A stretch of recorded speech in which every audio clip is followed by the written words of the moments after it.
that red carpet. And this particular round of the Academy Awards, I think, was tremendously exciting. There was a lot of beautiful garments for sure. There was a lot of interesting trends that you saw. The audience seemed a little bit more sophisticated than normal. The dress was, I think, a little bit elevated. You saw this play between the tuxedos and the black and the white, and then you saw all sorts of white dresses this year. Yeah, I think a few interesting things are happening. One, this was a big moment for a lot of these brands that have seen creative leadership change over the last year. So this was kind of like a big moment to shine, to really lean into this new fresh start for them. And we saw a lot of that. And I loved the return to kind of old Hollywood, the fashion of the 40s, these gorgeous gowns. And you mentioned it, really beautifully tailored tuxedos. I to your point, the white, I'm not sure if this was a nod to peace or suffragette movement or right? whatever. You don't know. Yeah. I did notice that the bridal industry has had a little bit of significant influence in couture lately. We're seeing corseted designs, we're seeing lace, beading, all of these techniques that are so embraced in bridal are finding its way into these couture moments on the red carpet. I loved Rose Byrne and Dior, that gorgeous black gown with flowers, that classic again, Rosemary Clooney from, one of my favorite holiday movies, gave me that kind of feeling. Tiana Taylor in Chanel, those feathers, the transparency. This was a knockout moment. She really, throughout the whole award season, knocked it out. Chanel really was a highlight. I would tell you, dressing a lot of the celebrities, Nicole Kidman in that incredible feathered, again, kind of corseted gown, Jessie Buckley, that custom Chanel gown with the pink and the red, gorgeous. Pedro Pascal, also in Chanel. So I think Chanel came out with their own Academy Award. It's interesting when you think about it. It might be a reach, but when you see these fashion houses struggling with reaching the youth, right? Mm-hmm. That's a big struggle.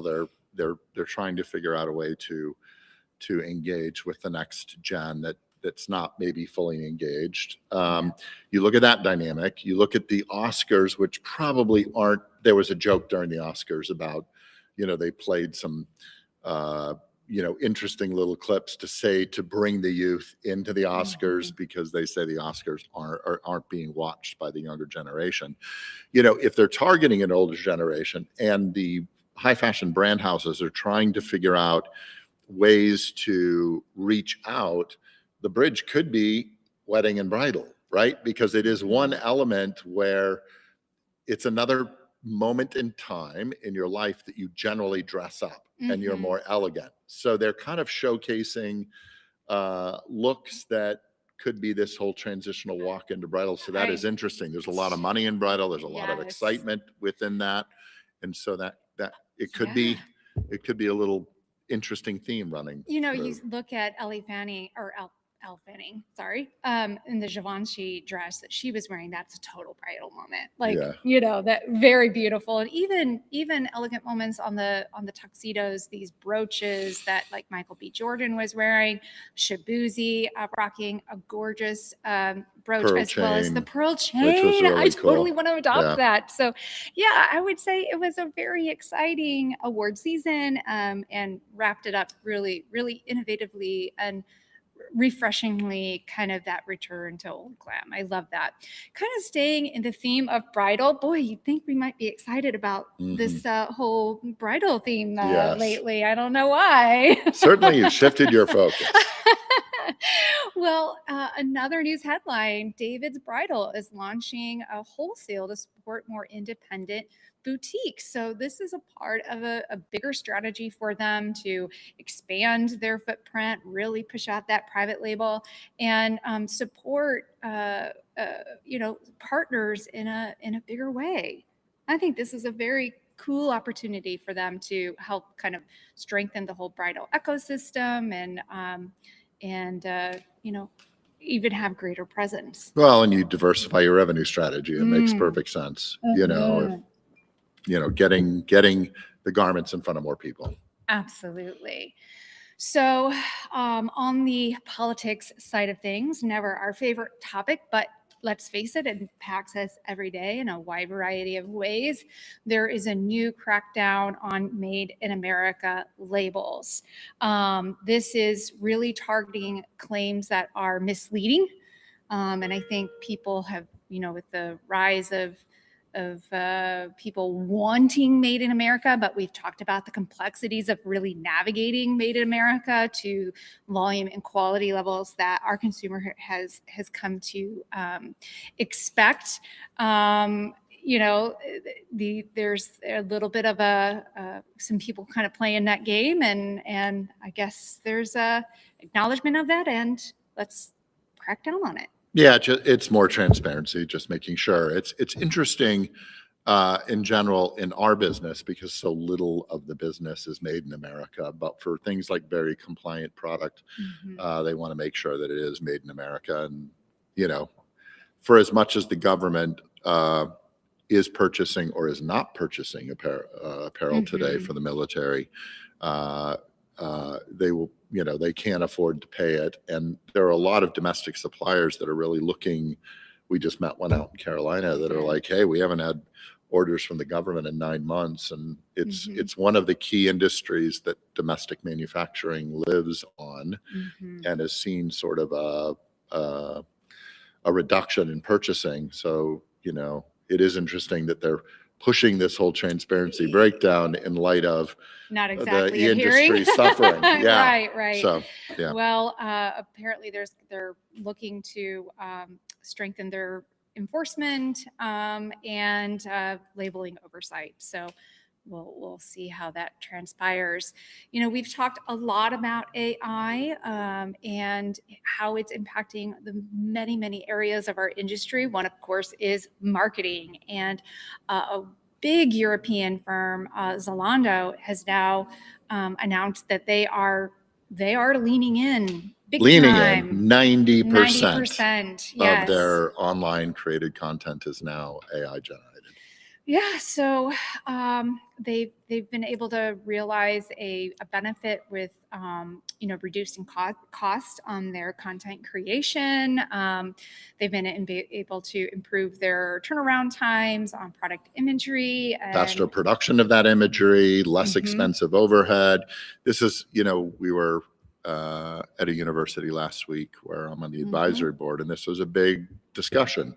And there's a lot of uneasiness about the advent of AI. And, I made a little bit of a comment that, we're in that stage of AI where, when man first had airplanes, and you've got that camp where people were suspicious or worried about the dangers of airplanes, and you get comments like, hey, if man were meant to fly, to have wings, I'm going to take a train back then. When the internet kind of launched, everyone had similar concerns. AI is the next thing. And because AI, we're in the wild west of AI, and there is so many things from pretty sound concepts to vaporware on the other side that isn't working, there's a lot of suspicion and there's a lot of concern that AI is going to take jobs, especially in the youth. It was interesting to hear the feedback of some of the students being very, very concerned about that. And I would tell you, AI is here to stay, and AI is quickly and rapidly getting better and better as technology does. And there are a number of things that are going to change. They say 30 to 40% of the fashion workforce in certain areas is going to change by 2030. And we need to be prepared for it. And so you're seeing an example here where that's happening. They're embracing it. It's working for them. There was a statistic a little bit back where consumers could quickly identify AI generated images and didn't feel it was authentic enough. And back purchasing in the habits era of like 6 fingers on one hand. Yeah, like 6 months ago, way back in AI history. Right. But even today, people are a little suspicious of AI, and they're saying that they want authenticity.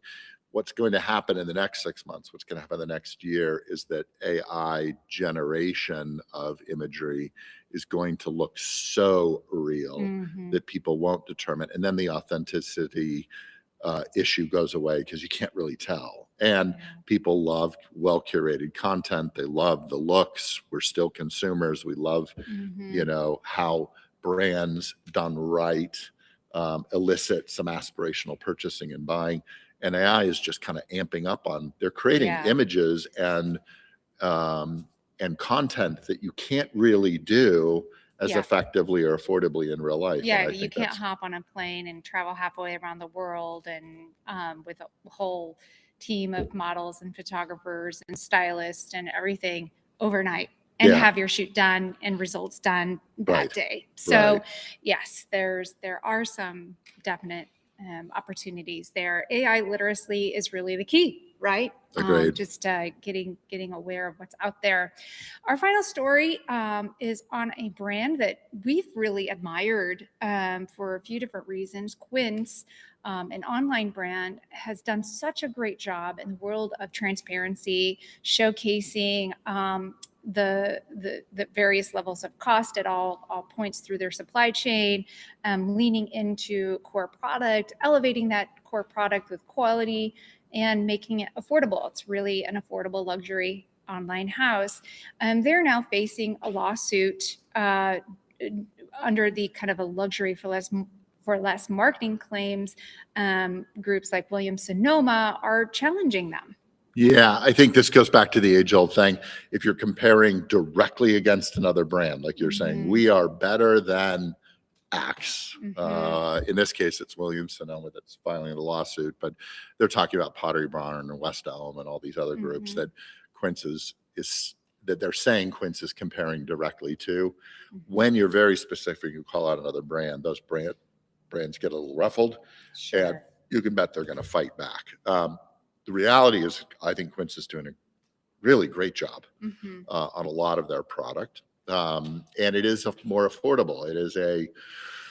For a long time, especially, it was streamlined from the manufacturer to the consumer. And in some cases, using de minimis, it Mm-hmm. went under the radar and they didn't pay duties and tariffs. Right. And so that savings was passed along to the customer. And so today, Quince, like so many of these other companies that have utilized pipelines to provide more value to the customer, have to rethink their strategy. They Mm-hmm. still do maintain interesting views into transparency. They maintain a pretty good value for what they're offering. I mean, my God, excellent, beautiful caviar, Dom Perignon's on the Oh, side at fractions of the cost. absolutely. You're not duping Dom Perignon and you're not duping that Right. excellent caviar. They're actually just providing an avenue for consumers to buy it a little more affordably without all of the markups that Yeah. other people are, and that's going to change the economy a little bit within those areas that they're stepping into. And more brands, I think, are starting to experiment with that a little bit. Yeah. And they do care about quality. So I agree. I think obviously this lawsuit is focusing on false advertising. yeah, And Quince does will deny the allegations, by the way. Yeah. absolutely. And some of the people who are following this case are particularly interested in how it affects the dupe economy, which has become very widespread. So it'll be interesting to follow that along. Well, don't forget to subscribe to Clothing Culture so you can stay apprised of all that's happening week to week with Clothing Brief. And of course, we have our longer format podcast, Clothing Culture, where we have deeper dives into these big conversations. We have also rolled out our magazine. We have our latest edition is the Apparel Playbook for 2026. There are 21 articles in this issue, so we actually divided it into two volumes to make it easy to download. So make sure to go to our website to check that out. It's free and it's full of good advice from everything that's happening in our geopolitical world and its influence in our space, to the AI conversation, sustainability, conversations on consumer mindset. So a lot in there. And the world is complicated for sure. And I think Stars Design Group the company that we work for and we represent, Mhm. has a lot of solutions. We've been doing this for over 25 years. If you guys are struggling, if you guys have questions, our consulting business is doing quite well. Our manufacturing landscape, we've managed to navigate a lot of the toughest things over the past 2 years, with tariffs and now wars and freight and things like that. I think we've spent 30 years managing a lot of this stuff for brands around the world. So you've got challenges, please reach out. We're here for you. Absolutely. Thanks for joining.